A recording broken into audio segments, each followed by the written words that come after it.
Après plusieurs heures de recherche dans des conditions extrêmes, 4 victimes de l'éboulement qui s'est produit tôt ce matin à Haïti ont été retrouvées sous les décombres. Un événement dramatique qui a mobilisé toutes les forces vives du FENUA, État, pays. Nous reviendrons sur cette journée qui a plongé la Polynésie dans une grande détresse. Des recherches qui se poursuivent sur une zone toujours à risque. Une cinquantaine d'habitants ont été évacués. Nous ferons le point en direct avec nos journalistes sur place et avec Tahiti Tauniwa Moussa. Et autre événement tragique, celui d'une mère étranglée par son fils. C'était en octobre 2022, un procès qui a débuté ce matin aux assises. Le prévenu encourt la réclusion criminelle à perpétuité.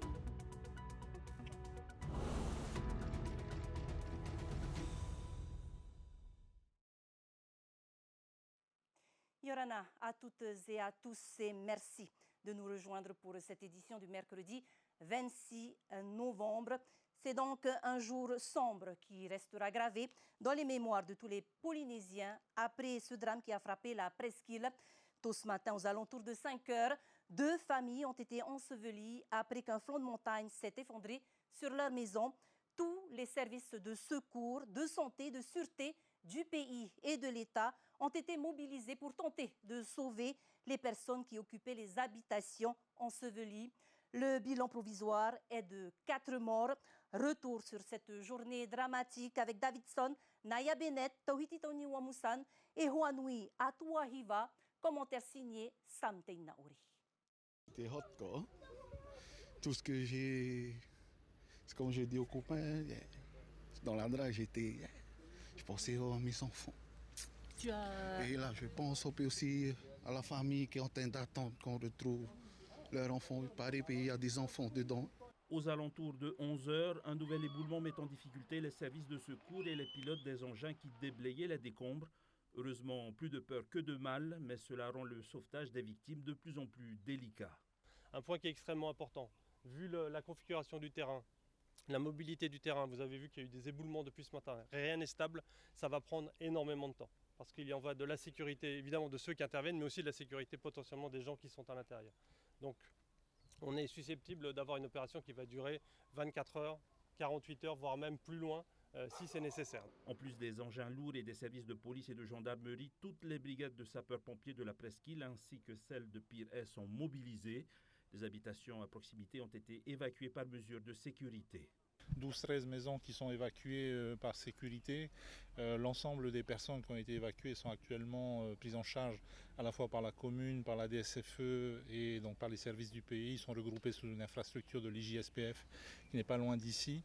Ils seront, le temps des opérations, relogés en urgence dans des logements OPH qui ont été identifiés, aussi bien dans le nouveau lotissement de la Dorsale que dans le lotissement qui est à Tautira. Donc on n'a pas d'inquiétude là-dessus. Dès les premières heures du drame, les services médicaux se sont déployés sur place pour prendre en charge toutes les victimes directes et indirectes de ces éboulements. La première chose, c'est anticiper l'arrivée potentielle de victimes dans les minutes ou dans les heures qui viennent.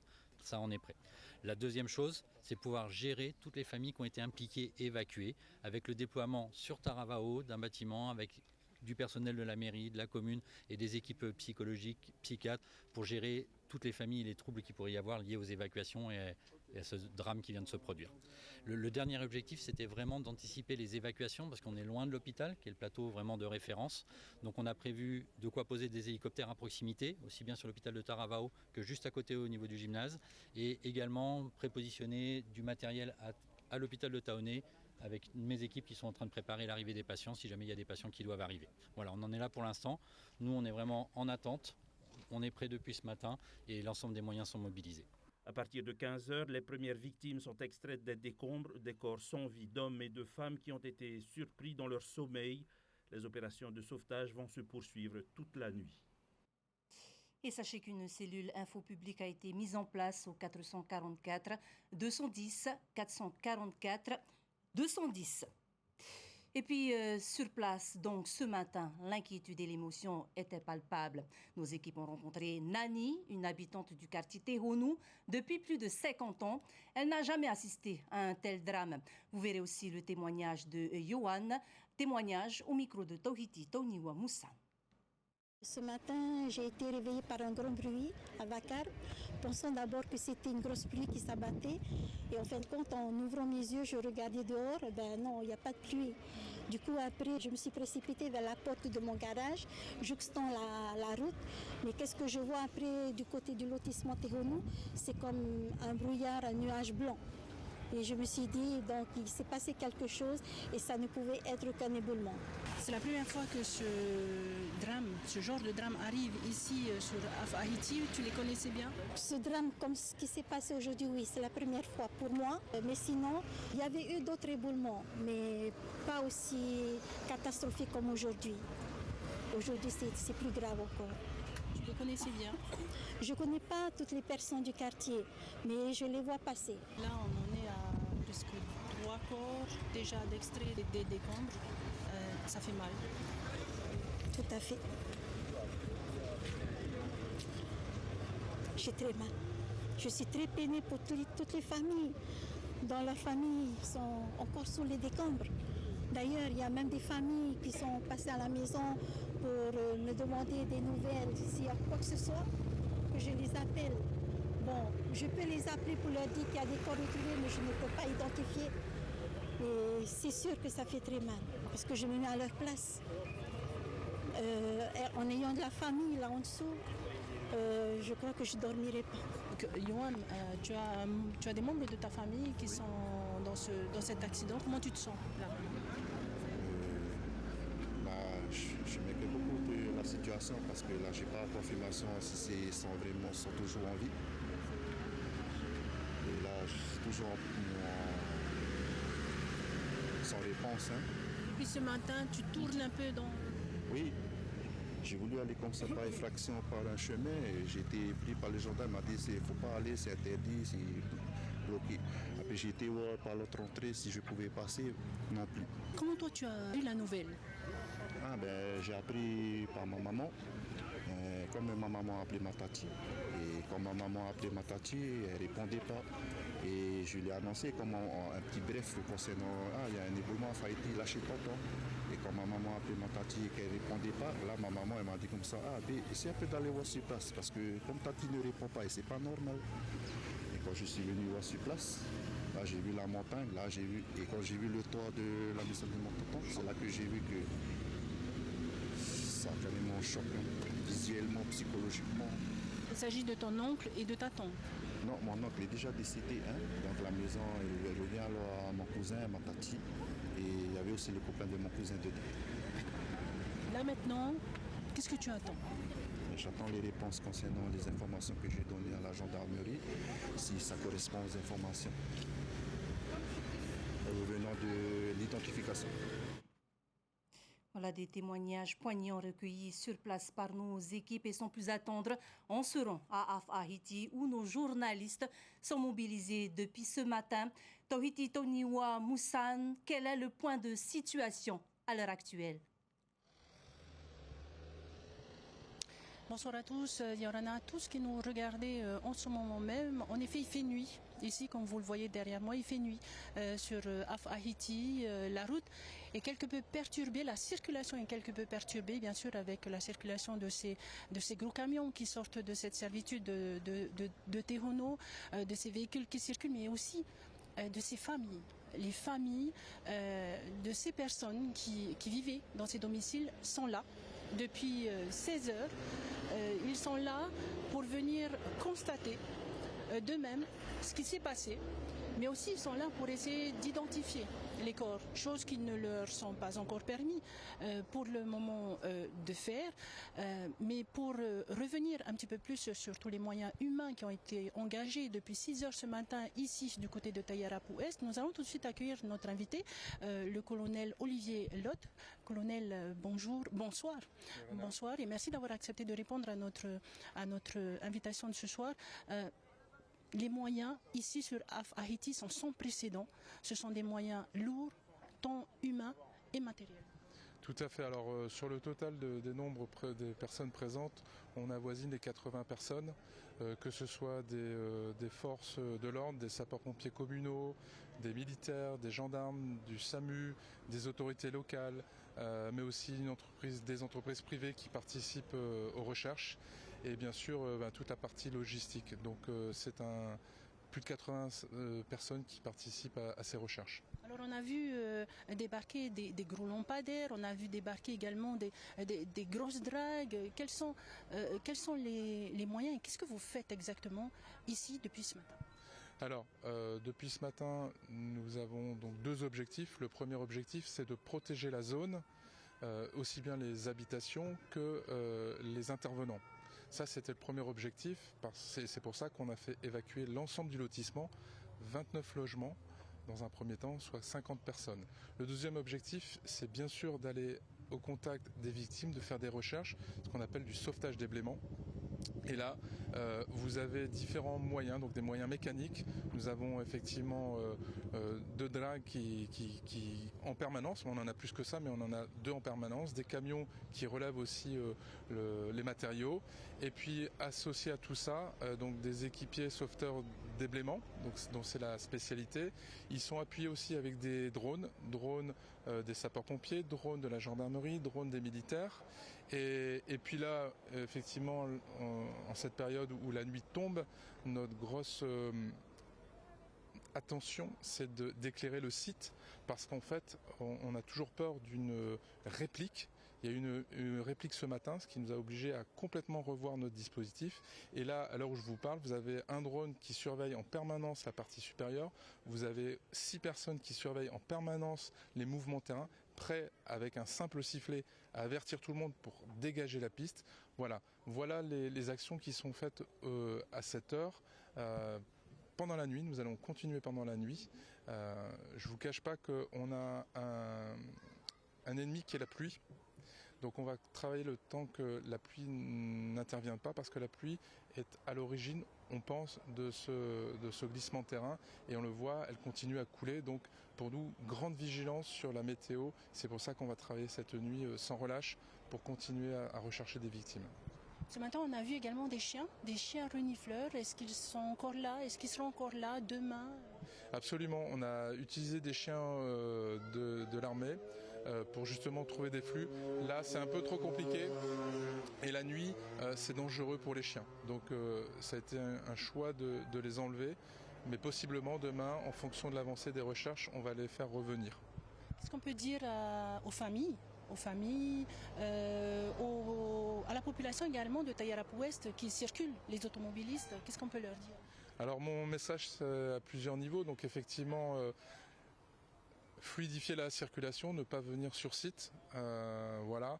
Pour les familles qui ont été en cours de relogement avec le Tavana, voilà, dire qu'on met tout en œuvre, nous, tout l'ensemble des secours, et pas que les sapeurs-pompiers, mais on met en œuvre pour essayer d'aller au plus rapidement sur les recherches. Et puis de façon globale, faire confiance au secours, et avec tous les gens qui sont mobilisés, et on est parti pour plusieurs jours, très clairement. Vous allez continuer encore ce soir jusqu'à demain matin? Est-ce qu'il y a une... Voilà, je vous ai dit tout à l'heure que c'était la météo qui allait aussi rythmer. S'il venait à pleuvoir, on arrêterait momentanément les recherches, mais on est parti sur plusieurs jours. Merci beaucoup, colonel Olivier Lotte. Donc, je rappelle que vous êtes en charge de la sécurité civile en Polynésie française. Merci beaucoup, et puis bon courage pour cette nuit de recherche encore. Voilà ce que l'on pouvait dire depuis Af-Haïti, donc surtout les moyens techniques, les moyens humains, les moyens logistiques de la part de l'armée et du pays, mais aussi il y a aussi toutes ces sociétés, ces 3 sociétés qui se sont relayées, ces sociétés privées qui sont de cette commune, qui se sont relayés depuis ce matin pour pouvoir venir aider à déblayer en tout premier lieu ce site, parce qu'eux aussi ont forcément des familles et sont forcément reliés à ces gens. Donc voilà ce que l'on pouvait dire. Et dernière information également, nous avons appris en fin de journée également que la procureure avait ouvert une enquête pour homicide involontaire suite à cet éboulement effroyable du côté de Af-Haïti sur Tayarapu-Est. C'était Tauhiti Tauniwamusan avec mes compagnons Naya et Davidson Bennett et Juanui Atuahiva depuis Tayarapu-Est pour Tahiti Nui Télévision. Maruru Tohiti Toniwa Moussane et à toute l'équipe sur place pour nous tenir informés de la suite des événements. Et n'hésitez pas à nous recontacter durant ce journal si la situation venait donc à évoluer du côté de Af-Haïti. Et comme l'indiquait notre ami consoeur Tohiti Toniwa Moussane, effectivement, dans un communiqué adressé aux rédactions, la procureure de la République Solène Belawar a annoncé l'ouverture d'une enquête judiciaire du chef d'homicide involontaire afin de déterminer les circonstances ayant conduit à un éboulement touchant plusieurs habitations à Af-Haïti. Cette enquête a été confiée à la brigade de recherche de la gendarmerie nationale en Polynésie. Et à ce stade des recherches, 4 corps ont donc été découverts sous les décombres. Il s'agit de 2 hommes et de 2 femmes, tous adultes. 4 autres personnes sont encore recherchées, dont un enfant. La procureure qui adresse donc ses condoléances aux familles touchées. Également, au nom de la direction et de tout le personnel de Tahiti Nuit Télévision, nous adressons nos plus sincères condoléances aux familles endeuillées par ce drame. Et direction le palais de justice à présent, où s'est ouverte ce matin la dernière session d'assises. Session qui débute avec un procès sur 3 jours pour matricide, des faits extrêmement rares au Fénois. Ils se sont déroulés en octobre 2022 à la presqu'île de Tahiti, où une femme avait perdu la vie, étouffée puis étranglée par son fils. Il encourt la réclusion criminelle à perpétuité. Compte rendu d'audience avec Laure Philibert et Sam Teinaouri. Qu'est-il arrivé le 9 octobre 2022 pour qu'un quadragénaire s'en prenne à sa mère au point de la tuer? C'est ce que va tenter de déterminer la cour d'assises de Papeete durant ces 3 jours de procès. Le profil psychologique de l'accusé est passé au crible par plusieurs experts et un enquêteur de personnalité. Jamais condamné, l'homme, aujourd'hui âgé de 51 ans, avait connu des déboires professionnels avant de s'enfoncer dans la dépression. Sa relation avec sa mère, qualifiée de malsaine par une partie de la famille, semblait l'oppresser. Jusqu'à un dimanche matin, où seul avec la victime, il tente d'abord de l'étouffer avec un oreiller, puis il l'étrangle jusqu'à la tuer. Il a d'abord essayé de l'étouffer pendant un bon moment. Elle s'est rebellée, elle s'est débattue pour essayer de sortir de la chambre qu'il avait lui-même fermée, pour ensuite tout simplement la jeter sur le lit et de l'étrangler jusqu'à ce que mort s'en suive. Là, j'allais dire, la violence de l'acte est quelque chose qui nous interroge au-delà de toutes les explications qui sont données. On est sur un matricide qui est, j'allais dire, avec l'infanticide, les crimes les plus durs et qui interrogent toute l'humanité. Peu après les faits, l'accusé déclare avoir perdu la tête. Issu d'une fratrie de 8 enfants, il était considéré comme le préféré de la défunte, omniprésente dans la vie de son fils et allant même jusqu'à dormir avec lui. Cette relation malsaine, elle avait quelque chose en fait d'incestueuse. Les experts divergent sur une possible altération du jugement de l'auteur des faits. Expliquer son acte, il n'y arrive pas. Il est en thérapie au sein de la détention. Il a une thérapie très lourde parce qu'il y voit quand même à la fois un psychologue et à la fois un psychiatre. Il essaie de comprendre ce qui a pu effectivement le conduire à commettre ça. Et c'est vrai que, comme il l'a dit tout à l'heure, c'est ses premières paroles. Il a pris de toute façon une peine perpétuelle pour l'acte qu'il a commis. Et tous les jours, il ne cesse d'y penser et de regretter cet acte terrible. L'accusé encourt la réclusion criminelle à perpétuité et jusqu'à 30 ans de prison si l'altération de son jugement est retenue. Et toujours au palais de justice, 4 ans de prison, dont 2 avec sursis. C'est la peine requise par le parquet à l'encontre de l'ancien prêtre Noël Atto, qui comparaissait devant le tribunal correctionnel pour des soupçons d'abus de confiance et détournement de fonds. L'ancien ecclésiastique est accusé d'avoir détourné 13 700 000 francs destinés au Kamika, mais aussi d'avoir abusé de ses fidèles en se faisant offrir pick-up et voyage pour combattre les forces du mal. Le délibéré sera rendu mardi prochain. Et puis, note de culture avant de refermer ce journal avec le coup d'envoi de la 19e édition du Hura Tapairou qui s'annonce haute en couleur avec pas moins d'une quarantaine de formations inscrites, 27 groupes locaux et 14 groupes étrangers.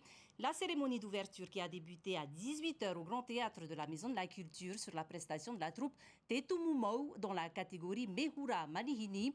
Le Hura Tapairou Malihini réservé donc aux groupes étrangers qui se déroule sur 3 jours avec une remise de prix prévue ce vendredi 28 novembre 2025.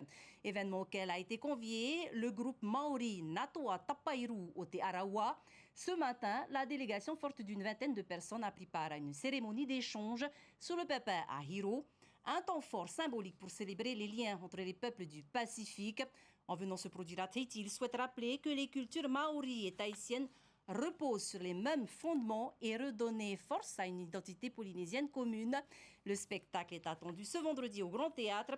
Désiré Teivao et Oriano Tefo ont assisté à la cérémonie. Regardez. Dès les premières notes, l'atmosphère change.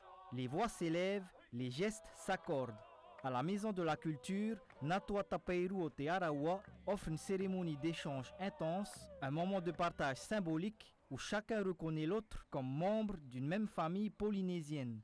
Pour ces artistes maoris venus de Rotorua, le Hura Tapairou est bien plus qu'un concours, c'est un retour aux racines, l'occasion de retisser les liens entre Aotearoa et Tahiti. On est venu ici pour le Hura Tapairou, pour soutien à la kaupapa, pour qu'on reconnecter vers Hawaii, à Tahiti. Mais c'est plutôt de la partage, de voir les cultures différentes, mais à peu près le même. Donc c'est pour nous, c'est juste de venir ici avec un petit cœur, avec les grands yeux et les yeux bien ouverts. Natoa Tapairou au Te Arawa ne participera à aucun concours lors du Hura Tapairou, mais leur présence donne une dimension supplémentaire à l'événement. Pour eux, c'était un honneur de venir. Comme disait, c'était pour eux un important kaupapa, donc un événement très important. Et de faire l'intermède, c'était quelque chose qui était très important pour eux de le faire. Vendredi soir, sur la scène du Grand Théâtre, le groupe maori proposera un spectacle centré autour du haka, mais aussi de chants et de danses plus doux, moins guerriers, montrant toute la richesse de leur culture. On n'est pas que le haka, il y a des chants dans notre performance aussi, des chansons de l'amour. On utilise les outils de chez nous aussi dans le spectacle. Donc quelque chose que le monde ne voit pas tout le côté de la culture maori. Un spectacle qui s'annonce intense, puissant et résolument polynésien. Et on vous rappelle que toutes les soirées du concours du Hura Tapairou seront diffusées en direct sur notre site TNTV+, jusqu'à la grande finale prévue le 6 décembre, site sur lequel vous pouvez également consulter la billetterie du Hura Tapairou. Et c'est la fin de cette édition. Merci de l'avoir suivi. Au programme ce soir, votre magazine de 0 à 100 km/h. Tout de suite après, la série Artistes du Fénois revient avec un documentaire sur Jonathan Menkarelli. Prenez bien soin de vous et de vos proches. Excellente soirée sur TNT Télévision. À demain. Retrouvez ce journal en replay sur notre site internet et notre application mobile TNTV.